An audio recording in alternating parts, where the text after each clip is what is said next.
Hello दोस्तों, मेरा नाम है शांतनु सिंह चौहान और स्वागत है आप सभी का जीएसटी एक्सप्रेस में।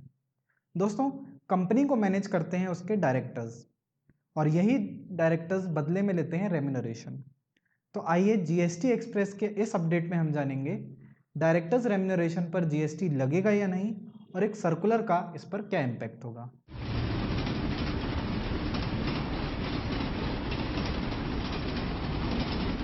तो दोस्तों, काफ़ी कन्फ्यूजन्स होते थे कि जीएसटी डायरेक्टर्स रेम्यूनरेशन पर देना होगा या नहीं।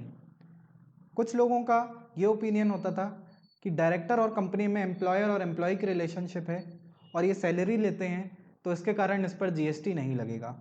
तो कुछ लोगों का ओपिनियन था कि डायरेक्टर और कंपनी एक ही हैं, इनमें एम्प्लॉय और एम्प्लॉयर का रिलेशनशिप नहीं होता है, तो इस पर जीएसटी पे करना ज़रूरी है। लेकिन इसके लिए एक अब सर्कुलर जारी किया गया है जिसके बारे में हम आज जानेंगे। तो दोस्तों, मान लीजिए एक कंपनी में है 6 डायरेक्टर्स, इनमें से 2 हैं इंडिपेंडेंट डायरेक्टर और बाकी के 4 लोग हैं होल टाइम डायरेक्टर। अब इनके बारे में बात करने से पहले हमें जानना होगा सीजीएसटी एक्ट में शेड्यूल 3 के बारे में। शेड्यूल 3 वो सर्विसेज या वो गुड्स की सप्लाई बताता है जिन पर जीएसटी पे नहीं किया जाएगा क्योंकि इन्हें सप्लाई ही नहीं माना जाएगा। इनमें एक एंट्री कहती है services supplied by employ to his employer in the course of और in relation to his employment. यानी कोई भी एम्प्लॉयर अपने एम्प्लॉयर को सर्विसेज देता है तो उस पर जीएसटी नहीं लगाया जाएगा। वो इसलिए क्योंकि ये सैलरी का पार्ट होता है और सैलरी को जीएसटी से बाहर रखा गया है। तो जो 2 इंडिपेंडेंट डायरेक्टर हैं वो कभी भी कंपनी के एम्प्लॉयज़ नहीं हो सकते हैं, तो इनको पे किया गया रेम्यूनरेशन सैलरी नहीं कहलाएगा और ये शेड्यूल 3 से बाहर रहेगा, यानी इस पर जीएसटी लगाया जाएगा। तो अब बात करते हैं कंपनी के होल टाइम डायरेक्टर्स के बारे में। इसके लिए हमको शेड्यूल 3 फिर से पढ़ना होगा। इसमें कहा गया है services supplied by employ to his employer in the course और in relation to his employment.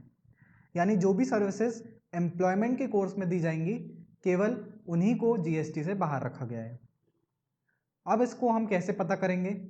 तो जो भी डायरेक्टर्स को रेम्यूनरेशन दी जाती है अगर वो सैलरी का पार्ट है तो ये जीएसटी से बाहर हो जाएंगे। और इसको पता करने के लिए हम देख सकते हैं कि इन पर टीडीएस किस हेड में पे किया गया है। अगर ये टीडीएस सैलरी के हेड में डिडक्ट किया गया है तो इसे इन द कोर्स ऑफ एम्प्लॉयमेंट माना जाएगा और इस पर जीएसटी नहीं लगेगा। इसके अलावा अगर इस पेमेंट को किसी और टीडीएस के हेड में कट किया गया है तो इसको इन द कोर्स और in relation to his employment नहीं मानेंगे और इस पर जीएसटी पे होगा। तो हमारे डिस्कशन से ये क्लियर होता है कि इंडिपेंडेंट डायरेक्टर्स कंपनी के एम्प्लॉय नहीं हैं तो इस पर जीएसटी लगेगा।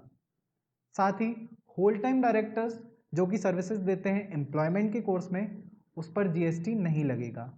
और होल टाइम डायरेक्टर्स अगर कोई बाकी सर्विसेज देते हैं जो कि एम्प्लॉयमेंट से बाहर है तो उस पर जीएसटी पे किया जाएगा।